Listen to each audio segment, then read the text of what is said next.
Hey everybody, this is herculespetix, founder, curator, docent, and gift shop employee of the herculespetix Academy of Comic Book Studies. Today we're going to be looking at Googiewaumer comics by Wendell Allen Pugh. This was a 1969 underground, and it's very, very odd. Wendell Allen Pugh was a fine arts major, or he got an MFA in fine arts. And this seems exactly like the kind of comic some hippie with an MFA would make. This comic is just nuts.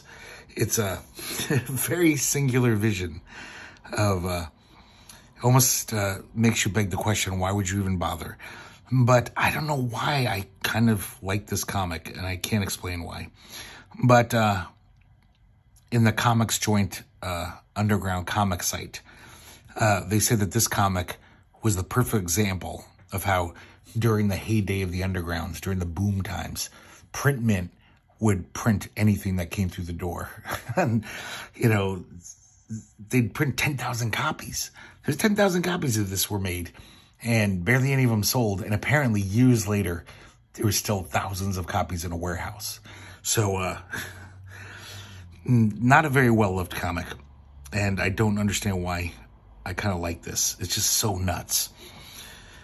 See, this is pretty much how the art's going to be in this comic. Just all these random, surreal, bizarre creatures. It's almost like a comic made by an alien. Maybe a mildly retarded alien. So we have an inside front cover here. Kind of gives us a taste of what we're about to see. Just random surrealness and bizarreness. Very underground. This is one of the few realistic things he draws in the comic. As far as sentient creatures. He draws some cars in here and trucks, and they're all very well drawn. Definitely puts in the work, as you can see.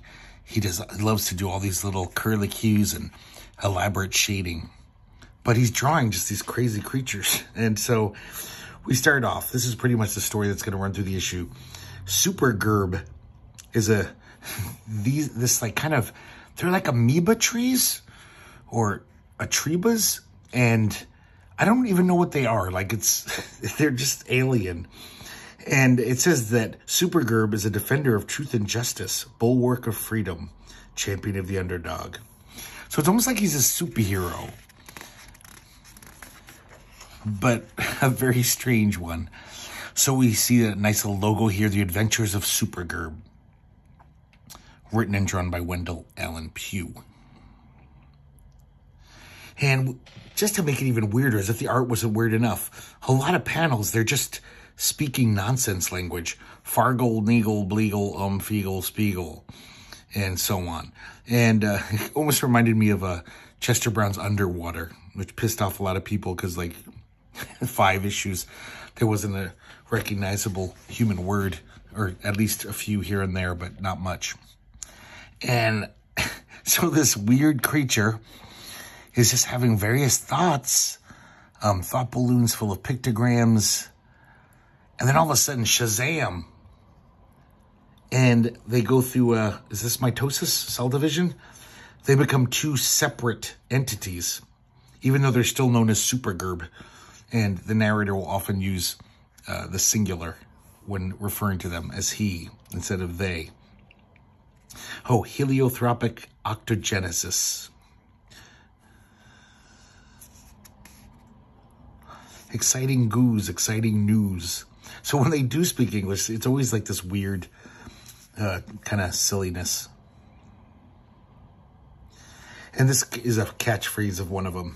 The guy will say something, and he'll say, Blutz, whatever that is. I don't know if that's some Yiddish word or something. So in this, basically, it's really one big story. But he chops it up into, for the most part, 2-page little bits, which I like because it gives him an excuse every 2 pages to do another elaborate logo, kind of title panel.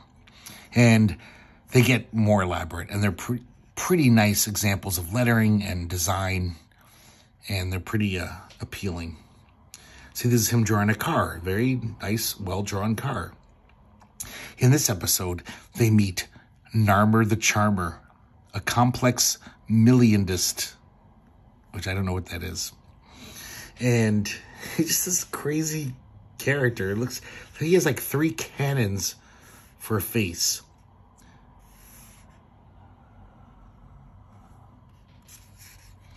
Once again, they're speaking nonsense language. And then all of a sudden, Narmer fires at them with his face cannons. And he misses them. And they sneak up behind him.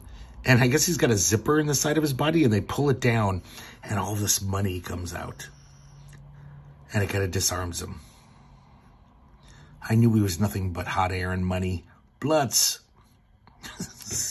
So fucking odd. I kind of like this panel, though. See all the money spill out of him? I see some hints of Von Boudin here. But other than that, he's a complete original.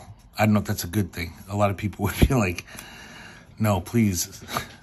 Copy someone else's style instead of your own. Got another crazy logo, some fun lettering. In this episode, they meet Metzis. It's this woman, whatever she is, here. This crazy character. And I guess she found Narmer and has been nursing him back to health. So they're like allied now.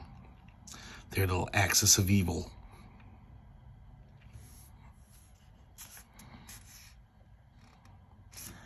I don't know what the hell's going on here, but I like this panel.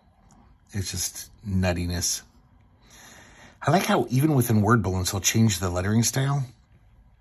And it's all pretty good. So they sneak up on Super Barb. Oh, shit. Sorry, Gerb. And they're playing with this inner tube. And then they flick it onto the 2 villains. And it wraps them up. It binds them. Nothing like the old inner tube in the swamp trick, Blutz. So there is this other artist in this comic. This guy, F. Sand Jones. Obviously, you can tell I'm not very good. I imagine he was his pal or something. And this is Boy Wonder, Flashy Nerp. But for some reason, it's about this guy, Milo Feber. And he's just a typical American kid. He always dreams good things and never picked his nose. Always got the best marks in school and grew up to be an all-American guy. So then he has this unrelated 2-pager, Pugh does. Zango Bango. We see Zango. We see this headless singer on a stage singing Shit, Truth. And we see this 18-wheeler rolling to fill America's tummy. And the 18-wheeler says Truth on the side.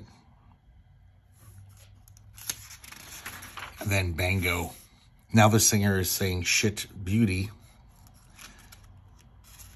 So it's almost like a mirror image of the first page. America, wake up. I don't know, some hippie nonsense. Now we see the second part of the adventures of Flashy Nerp. He becomes a company man, kind of loses his own identity so he can rise up the corporate ladder. Now we're back to Super Gerb. And this one's nuts. It's completely abstract. Story and art. Seems like they're thinking or dreaming about this oven with wings. It takes flight. One of them's thinking of a hamburger. I don't know. But I just love these designs. Another victory over organized cookery. Blutz.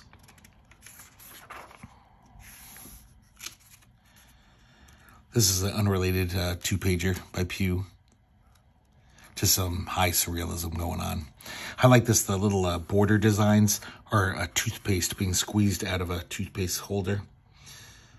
I also like this surreal tricycle, the melted tires.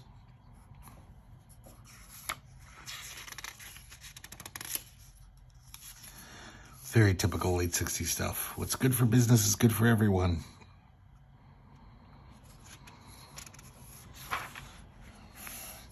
Back to Super Gerb. Look at this lettering here. Really nice, like totally medieval style. Or heavy metal album style. So now we have another villain, Metsis. He's another weird, wheeled robot type creature.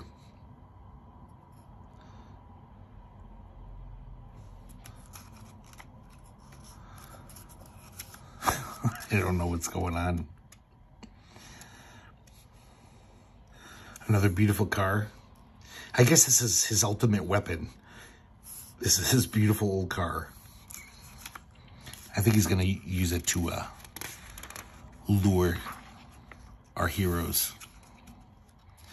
More of this crazy, just goofy design stuff. I mean, I think he was on speed that day. That is some really obsessive shit going on in this logo. So we see this cool car in this billboard, and Supergerb, they are coveting it. They're like, ooh, look at that. Will Supergerb succumb to the odious temptation? I like this. They're underground in their burrow, and they show the strata of Earth. It's like chocolate, butter pecan, fudge ripple, Neapolitan. Very silly. So they go to a loan corporation. They don't recognize that it's Narmer disguised. You see a shark, our mascot. So he loans them the money, and then when they leave, he runs around to the alley and then mugs them for the same money he just loaned them. This money of recovering capital, assets, questionable? Yes. And now they're looking at that billboard again, really just like they're sweating. They're lusting for it so bad. That is a pretty cool looking car. It's called the Viper-matic Hippopotamus. And there's actually like a cobra on the front. More of that craziness, crazy noodling. So now there's another villain shows up, Dr. E-Pod. And so they're all in cahoots.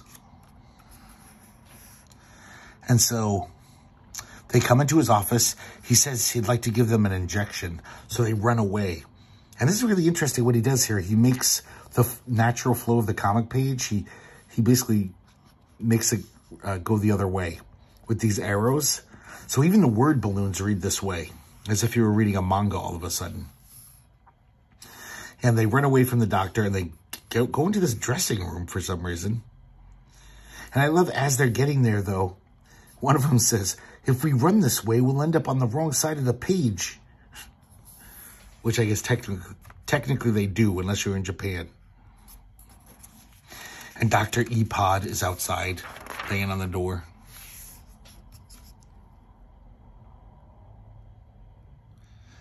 He does this little homage to Albrecht Dürer. He even like steals his little signature. But he writes under it, he writes, always durable. I don't know if he just photocopied this Dürer drawing or he mimicked it himself. Turn sideways here. He's still banging on the door trying to get in. And then he eventually gets tired and just falls asleep.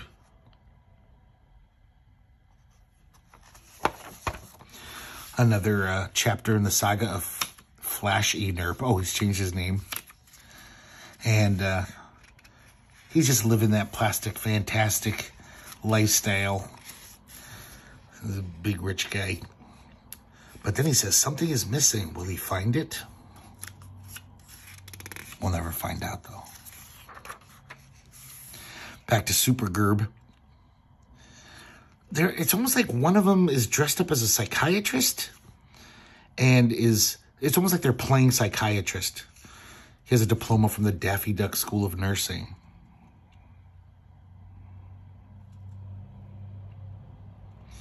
And I guess the one on the couch, we find out halfway through the comic that she's like the feminine half of Supergerb. The other one's the masculine. And she kind of has a crush on Dr. Pod. And the other guy thinks he says, would you explain your fascination with long cylindrical objects? Because Dr. Pod has that hypo nose, this cylindrical. So now this one, all the bad guys team up. Supergerb versus Willie Knots. Like this, Richard Nixon is peeking in. I've got to see this.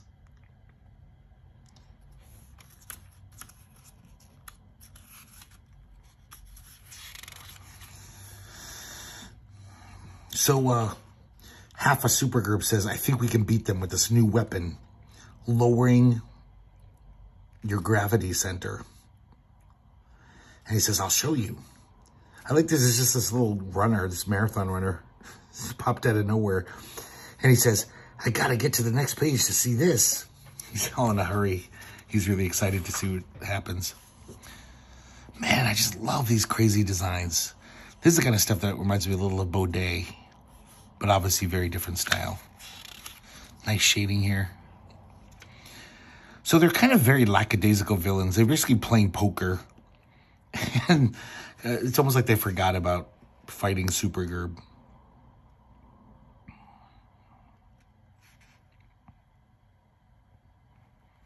Man, these panel borders, so nutty. This guy's definitely tripping balls, I think, when he's drawing this comic. So, the half of Supergerb shows the other half lowering the center of gravity. Just everything plops down.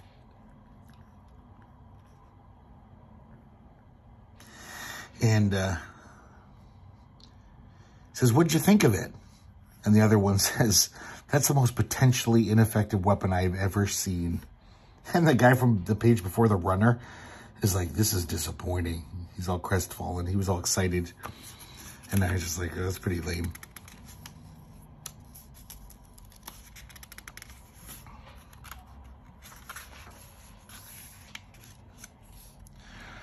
So all of a sudden, now the Supergerb are like outside their headquarters. And they're going to infiltrate it. And they show this cutaway of the headquarters, and they're making their way, almost like a little family circus strip with Jeffy. They were all making their way to the top, to the penthouse.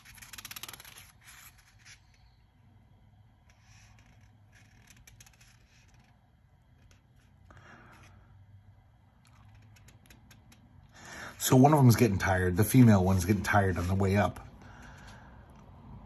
And one of them says, it's not my fault I'm yelling at you. Why? I only do as I'm drawn. And we see the artist's hand. And it says visual credit, Crazy Cats in tiny print. It's so weird how there's so many artists like this in comics who have an MFA. They've studied art. You'd think they'd be pretty damn good, but still can't draw a hand very well. Like, this is totally wrong. This is not good. I mean, I know hands are tough to draw, but a good artist can do it. But there's so many cartoonists in comics history, like Larry Marder, I think Roberta Gregory, who they went to art school for years and they're not good artists. They're at least drawers, you know. Maybe they could do conceptual stuff or something like that. But as far as just being able to draw things, they're not very good. So we got this, the villains have been developing this antimatter image creation machine. And so the female half of Supergerb says, well, your weapon failed. I suppose I should use my weapon. I know how to stop this high-class machinery. So they crawl to the top and they unscrew this plate on it. And she drops a hairpin into this huge machine. And it totally fritzes the machine. It's kind of a fun panel. All the crazy fun lettering.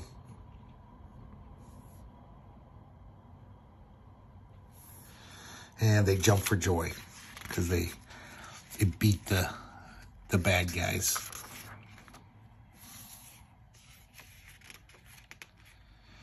And then this last page is almost like a coming attractions. It says, we shall return.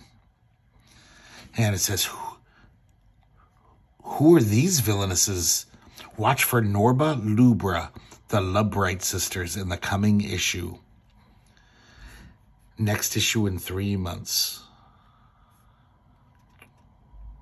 Which, of course, never happened. This didn't sell good at all. So there was never a second issue. And we end with a last Blutz. This is kind of fun inside back cover. It's very, you know, of its time. Anti-consumerism stuff, you know. Headless characters. Eat. All these 18-wheelers. Factories spewing smoke. Tract homes. Goodbye, America. Pretty well drawn, though. And we get the back cover, which is like a mirror image. It's it's Googiewaumer in reverse and comics. And we see the backside of Supergerb. So there you have it, guys. A very strange comic. I'm pretty sure the majority of comics fans do not like this comic. It never sold. I don't think it was before its time. I think it was completely out of time. He was out of his mind. But even, like, you know, if we make it another 100 years as a civilization, I don't think there's ever going to be a time where people are going to be like, oh, man, what a lost gem that Googiewaumer comic is. It's like, it's had 40 years to find some kind of audience. And I just, it's pretty nonsensical. But I like it. I have no explanation. It's kind of fun. This is the reason why I collect undergrounds. The biggest wing in our special collections here at the Academy is the Underground Comic Collection. And good or bad, I love buying these undergrounds and reading them because it was just this amazing time for like maybe 5 years where you could just fucking spill your mental refuse on a piece of paper, some paper, and they'd print 10,000 copies and try to sell them to a bunch of wigged out hippies. And some crazy stuff like this came out of it. And I guess it was too wigged out even for the most wigged out hippie because it didn't sell. And I imagine, you know, of course it's not going to sell. This is just a very bizarre little personal, quirky comic that, you know, if it was a mini comic and he printed 50 copies at a copy shop, you'd be like, yeah, that's cute. But full color cover, 10,000 copies. So pretty nuts. So I hope you enjoyed it, at least looking at the crazy art. A lot of times when I like a comic, at the end of the video, I'll say, yeah, they're pretty cheap. Go on the internet, go get yourself one. But I don't know. I doubt anyone else would like this. Not many people are going to like this comic, except for a few weirdos like me. But I bet it's still 50 cents. So if you do want it, I bet it is really cheap on the internet. Nobody wants this comic. It was a complete failure. So thanks for watching. And hopefully I'll see you next time here at the herculespetix Academy of Comic Book Studies.